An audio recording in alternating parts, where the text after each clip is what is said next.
What's good, y'all? We're back. Once again, another crazy week of football. Probably even crazier than last week, honestly. It just keeps getting crazier and crazier. I couldn't imagine a crazier week 2 for the NFL. And college football was insane. So, with that being said, first, a legend is retiring once again. We've talked about Serena. We've talked about a lot of people. 20-time Grand Slam champion Roger Federer is announcing his retirement from tennis. I think it's crazy that it don't matter if you like tennis or not. You know who he is. And then Novak. There's just certain names that you know. And the 3 GOATs of men's tennis all played at the same time, which is insane. Yeah. Usually the arguments are from somebody 40 years ago to now, and the 3 best all played at the same time. So I think it's crazy. But then some more news. This is with just basketball in general. An NBA reporter he reported that there's been talks with the NBA Players Association and the NBA that they're having serious discussions on allowing players to go straight to the NBA out of high school. Once again, it's been since, I don't know when they changed it, 2000 I don't know. I know LeBron was one of the last ones, and he was 2002 or 3 or whatever. So that'd be crazy. But I completely understand it because of what the overtime league is now, and then you can go to the G League now. You can go overseas. Right. So I think it's that. I mean, you can either get them to go straight to the NBA or they go overseas and make some money. So I think it's honestly what needs to happen. But it will take a little hurting on college basketball because you won't get your Zions and Anthony Davises. But yeah, what do you think about that one? It'll definitely hurt college basketball as a whole. But I think if you're that caliber player and, some careers don't last long. I think if you're that good, I think you should be able to go straight to the NBA, But, yeah, I don't know how it's going to affect college basketball. I mean, it can't be really good because, like you said, they just straight to the pros. But I don't know.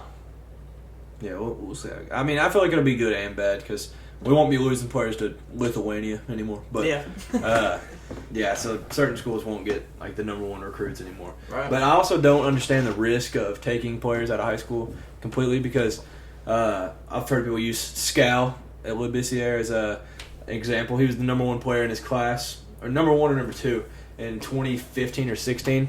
Came to Kentucky, one of the biggest busts ever. Yeah. So if they would have drafted him, I just think it would be a mistake. But I don't know. We'll see how that goes. Because then, if you do skip college, then, like you said, your basketball career fails. Now you have no college, and it's you're kind of screwed a little bit. So, I don't know. It can go either way. Some Kentucky men's basketball news. One little thing. Big announcement, though. UK announces that we'll play Florida A&M in part of the Unity Series. So, that is, we will be playing an HBCU once a year every season from now on. And that's going to be bringing back a former Cat, Reggie Warford.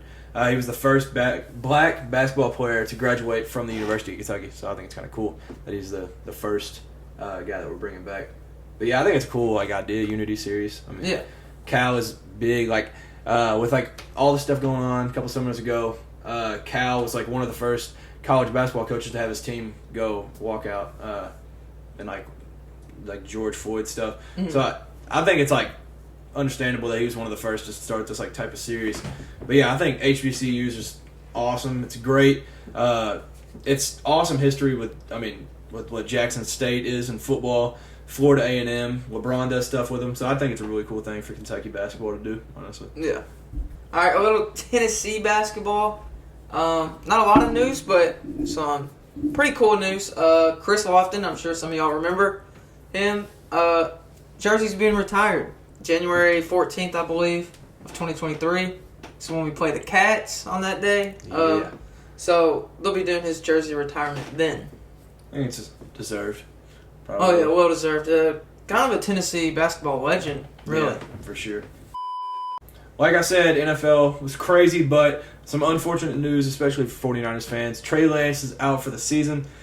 He breaks his ankle, and he's going to have season-ending surgery. So Jimmy Garoppolo went in last week and balled out, but they just hate to see that, especially a young player like him. But yeah, Trey Lance, he just hasn't really seen the field that much, to be honest. Like they were saying, on ESPN or whatever. There was just like, because it was like he went to a FCS school and then like the COVID and all that stuff, and then now he's hurt for a season. Like, it's just his experience level. He's just going to be a little bit behind, from other players in his class or whatever. Yeah, definitely. Some of the games that happened, though, one of the craziest was the Dolphins made a late fourth quarter comeback to beat the Ravens at the end of the game.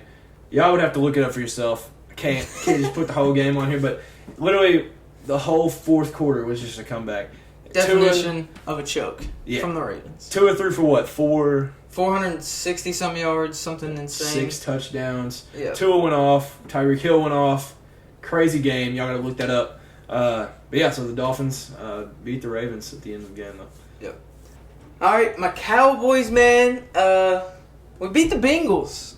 So we're now 1-1. We won with a game-winning field goal. It was our only points in the second half, so kind of really not. We got the win, though. Not really ideal. Great first half. Cooper Rush played well. Can't complain. Yeah, he definitely played well. I think this was kind of a big win, losing Dak Prescott and everything to his thumb. But Cooper Rush found a way.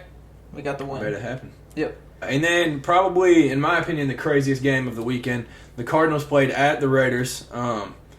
Game ended up going into overtime off of a 2-point conversion late with 8 minutes left in the game, and then they got the ball back, scored, and got the 2-point conversion to send it into overtime. And then the Cardinals ended up going 4-and-out, turnover on downs, and then the Raiders are bringing the ball back down the field. They're almost in field goal range. Hunter Renfrow fumbles it, scoop and score by Byron Mumphrey, or however it's pronounced. But it was like 60-yard fumble recovery for a touchdown. If I can, I'm going to try to play that clip on here. Probably too long, but... 2nd and 10, quick pass outside, and that is complete. That is Moreau, and Moreau fighting for yardage. The ball is loose again. Picked up by the Cardinals. This is Byron Murphy to the end zone for the touchdown and the win.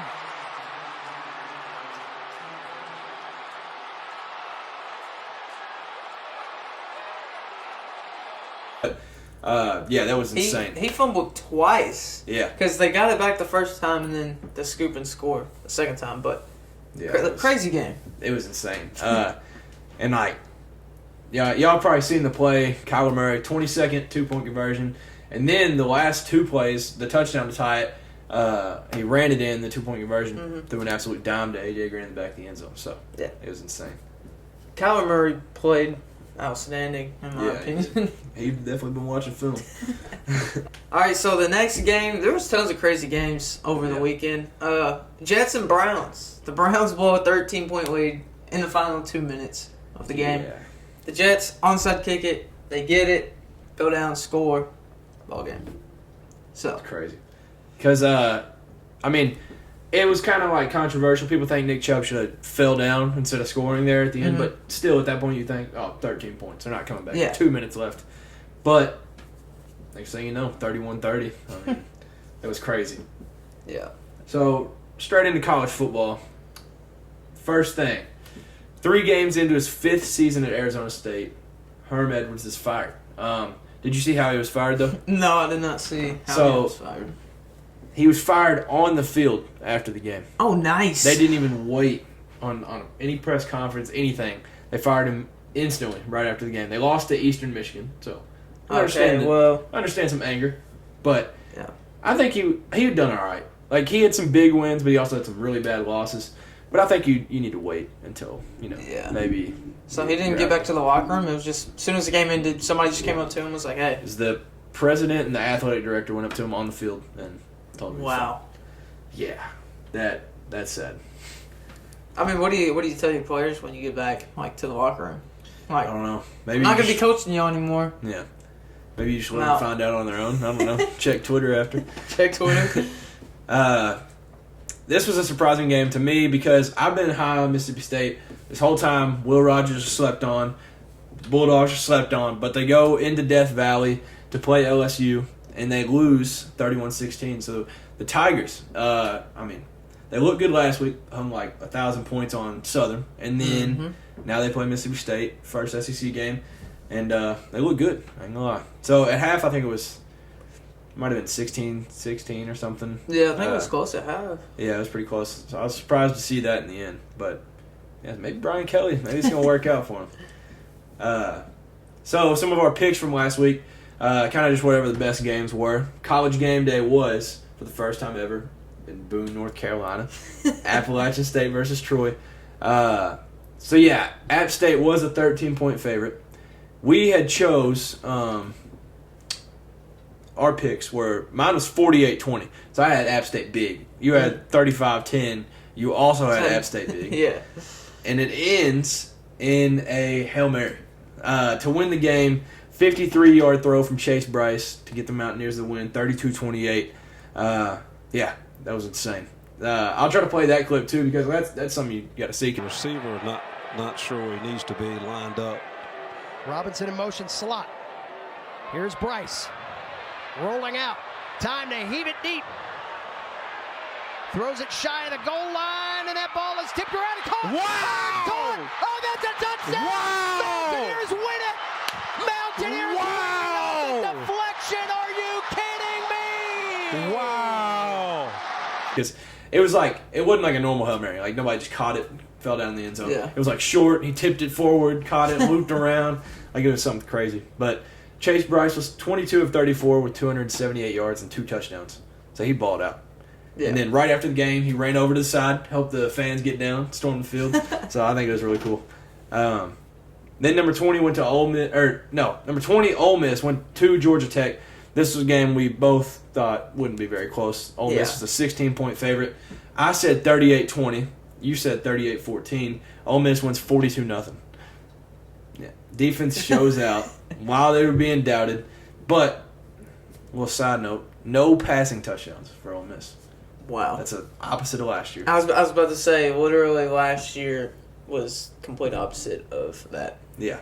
So Jackson Dart played the most. Like I said, it was between Altmaier and Dart. But yeah, Jackson Dart. He played good. No passing touchdowns though. I don't know. I watched a lot of it, but I don't really remember seeing them struggle with passing. But yeah, I don't know. But yeah, they dominated. Great game for Ole Miss. It's got me worried. Yeah. Because we got to go to Ole Miss here in a couple weeks. Then we had number 22 Penn State went to Auburn. Penn State was a 2.5-point favorite. And I said 27-17 Penn State. So I had them at 10. You said 28-20 Auburn. Wow. Couldn't be more wrong. Even Luke Combs on College Game Day, he said it's tough to go into an SEC stadium, especially Jordan Hare, and win. So he took Auburn. I kind of thought that. I thought they'd at least put up some points, hold them. No. Penn State, 41-12, dominated. I mean, that's the only way to put it. That's a game of college football, man. That's great football by Penn State. That's all I can say. I was just shocked me, really. Starting to feel more confident in my 4-8 prediction for them. I ain't gonna lie. But yeah, that was crazy. I thought it would be a lot closer than that. Yeah. But did you see the Penn State fans chanting SEC? Yeah. I was like, dude, that's the worst team in the West. Yeah. I mean, come on. I thought this would be a close game. I was kind of iffy about, picking who was going to win, but I was leaning towards Auburn, and I thought it'd at least be close, but, this was just dominance. Blowout. Yeah. Then we had number 12, BYU, went to number 25, Oregon. Oregon was a 3.5-point favorite. Everybody was kind of holding that Georgia game over their head. So I kind of took it as doubt for the Ducks, and I think Bo Nix is better than people give him credit for. But I said 34-24 Oregon. You said 45-31 BYU. Yeah. Oregon wins 41-20, and that was with a late touchdown. So, I mean, they dominated. Bo Nix was 13 of 18, 222 yards, and 2 passing touchdowns. He also had 3 rushing touchdowns to go along with that. So he had 5 touchdowns, and, I mean, he played great. Great comeback performance for him, really. For sure. Because, I mean, last week don't really count. They played, it was like Eastern Washington or something. I don't know. But, yeah, so this is a good game for them. I just think that proves how much ahead Georgia is and the SEC. Because, if that's the 12th best team and they manhandle them like that, the difference between 12 and 1 is like way bigger than people think. Yeah. And what was going to be game day last week, but got taken away. Number 13 Miami at number 24 Texas A&M. A&M was a 5.5 point favorite. I said 35-24 A&M. You said 28-17 Miami. A&M won 17-9, bouncing back from a historic loss. Max Johnson made his first career start. He was 10 of 20, 140 yards and a touchdown. So I think it's a pretty solid start for him. Yeah. But I think we've done 10 games total. They might be 11. I don't know. Yeah. But I think the only one I missed is Kentucky, and I didn't even want to make that pick. But I'm feeling good right now. Tennessee, man. So the game against Akron, Cameron, you said Nail biter. Yeah, really. I mean, it had me nervous. I'm not gonna lie. You said 63-13. I said 56-9. The final ended up being 63-6. The Vols dominated. Yeah. In for this sure. one. So I was like, just a couple points off. I feel like my score was pretty close. I think both of our scores were pretty close. I had the points. I knew they were going to break 60, man. I knew it. Yeah. So defense, shout out Vols defense. We had 11 takeaways during the game and only allowed 35 yards rushing on the ground. Yeah, that's so huge. Run defense really stepped up. Defense as a whole stepped up really. So the man I talked about last week. It's your man right here. I said, man, he's a playmaker. Like, I feel like he could be number 2 receiver. I still think he is. Jalen Hyatt, 5 receptions, 166 yards, and 2 touchdowns receiving. That's that Randy Moss type picture. That's what that is. Yeah, but great game, stand-up game for Jalen Hyatt. Yeah, crazy performance by him. Another thing is Joe Milton. He's looking great. I think, Vols fans should be happy. Like, you should feel confident that he's behind Hendon Hooker. Like, hopefully nothing happens, but if he ever did get hurt, I feel like we're still in a good spot to keep the offense going as it is with Joe Milton as a backup. In this game, we had 676 total yards. I feel like I just put that on here because that's NCAA football numbers. yeah, that's like video game numbers. We had like 438 yards passing and 238 yards rushing, I believe. But yeah, crazy game. We get the W. Moving on next week. Yeah. So real quick, I saw this on Instagram, and this was something I wanted to talk about a little bit. So the SEC passing yard leaders through, what's it been, 3 weeks so far? Yeah, I think so. Yeah. So Will Rogers is number 1. Guy I keep talking about. He's got 997 passing yards already. That's crazy. But then Stetson Bennett is number 2. Don't know how I feel. 952 yards. Will Levis is number 3, 882 yards, and Hendon Hooker is number 4, 844.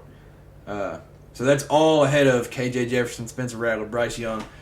I mean, big names that both of our guys are ahead, and the guys that are behind is like some crazy. Mm-hmm. I mean, Mississippi State, they're going to pass it. They're going to throw it 50 times a game, so you got to expect that. Stetson Bennett, he's got weapons around him. So, but then you got the SEC receiving yards.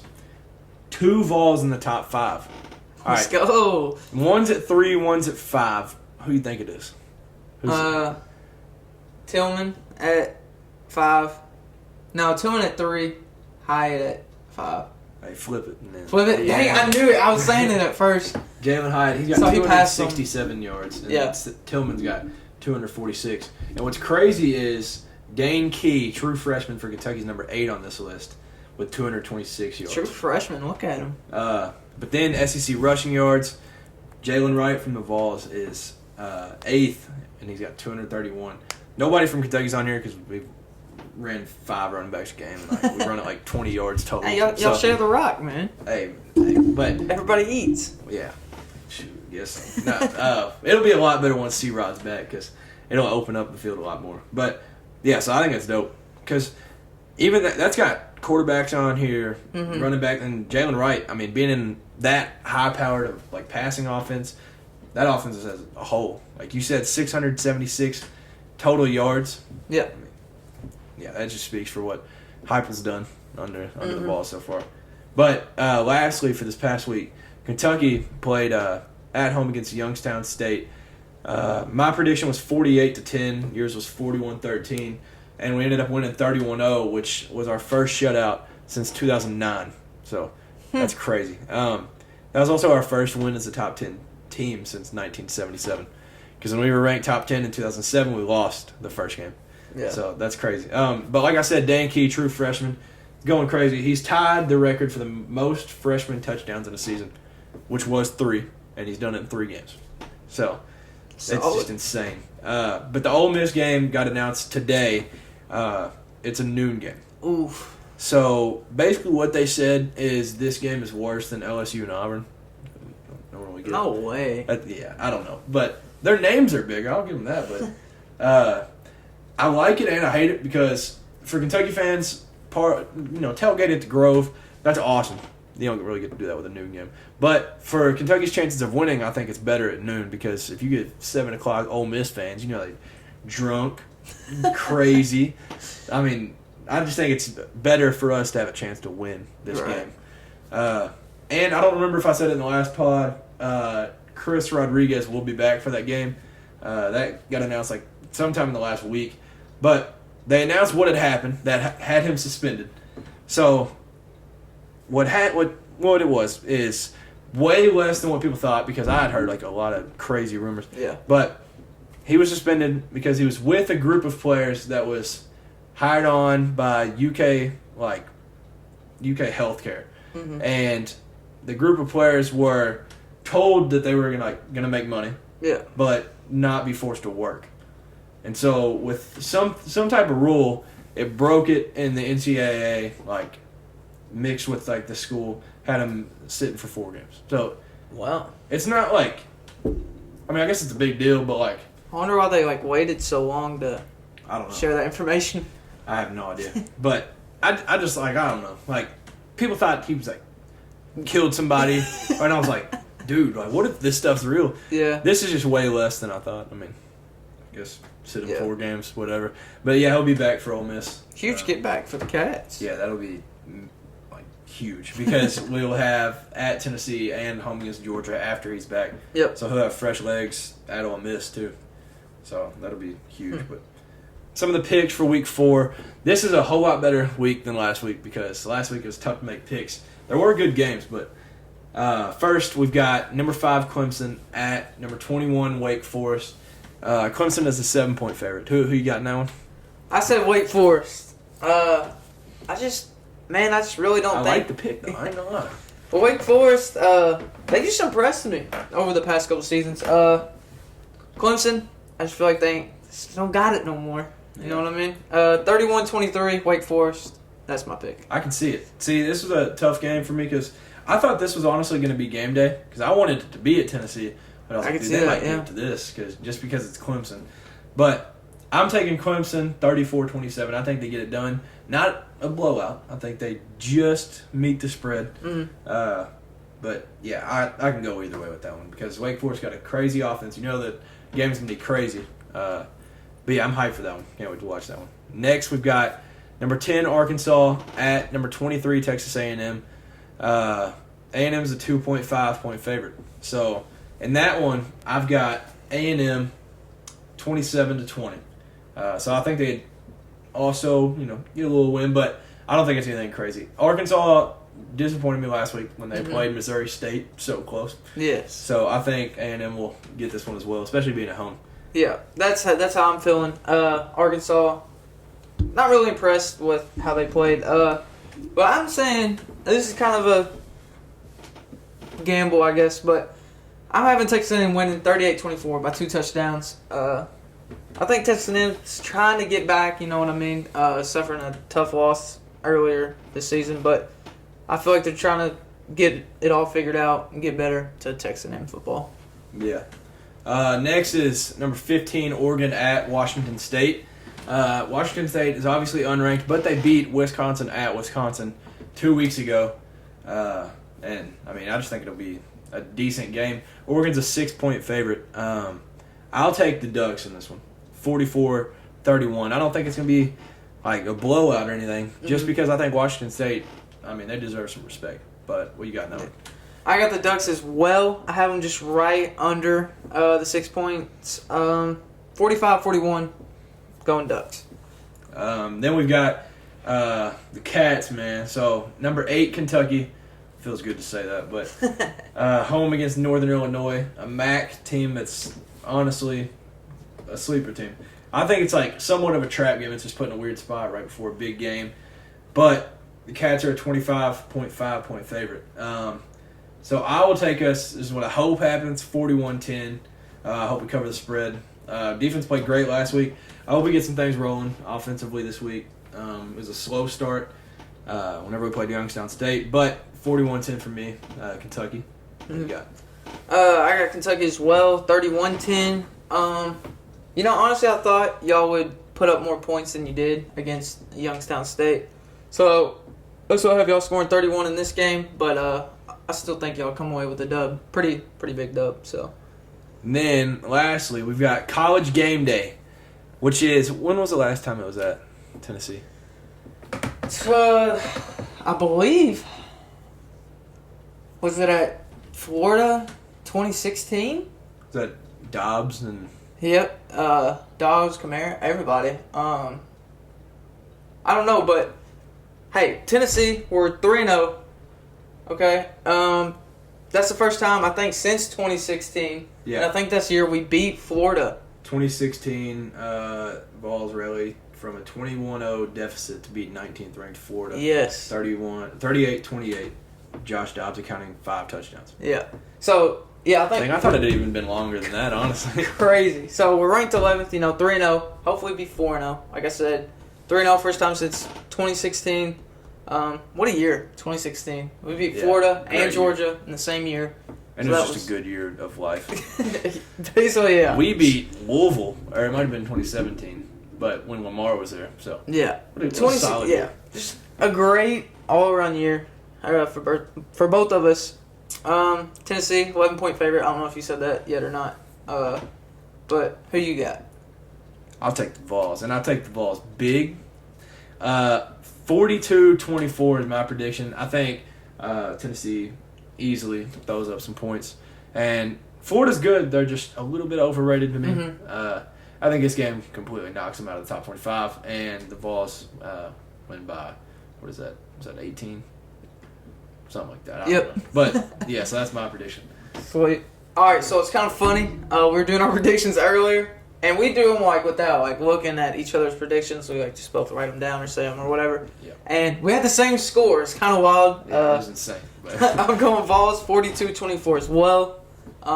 Just based on Anthony Richardson's performance against the Cats and what they did, I think it's going to be a big win for us. Like you said, knock Florida out of the top 25, hopefully. And you just hate them. Yeah, and I just can't stand Gators, man. We just never... It's always been a team we've kind of struggled with. Everybody has that team, just never played good against. Yeah, ours is on the road at Mississippi State. That's our team. I feel like ours is always Florida for some reason. I don't know why. I guess you could throw Vanderbilt in that argument sometimes. Sometimes we just have a random fluke against Vanderbilt at the end of the year. But, yeah, what they did against the Cats, that's just persuading me. Hopefully win big in this game and wrap up the season. Wrap up College Game Day with dub, man. College Game Day at Tennessee. Crazy. Yeah. Yeah, that's going to be awesome. I'm telling him he's got to go to this game. I'm telling y'all. I was trying to get tickets. You couldn't find tickets for under $300. But... Hey, sometimes you got to pay a little bit, man. I know. Like you said, game day don't come around too often. But hey, that's what I'm saying. If Kentucky keeps winning and we get game day versus Georgia, I'm there. I don't care how much. Give me... If it's under 1,000, I'm going. That'll be the price I'll pay. I think game day was at Kentucky in 2007 or 8 the last time when we played Florida. And, yeah, it don't come around too often, especially for Kentucky. But, yeah, so I guess that's it. You got anything else? Any closing remarks? That's it. Getting into some conference play a little bit in the SEC, so that's exciting. Season's moving along. Some good football coming up. Oh, yeah. I mean, it'll probably be even better next week, honestly. It's just crazy. But thank you all for tuning in once again to another podcast. enjoy some college football. Enjoy some NFL this week. Yeah, I guess that's it. Fall Nation, stay wild. Go Cats, man. See y'all. See y'all later.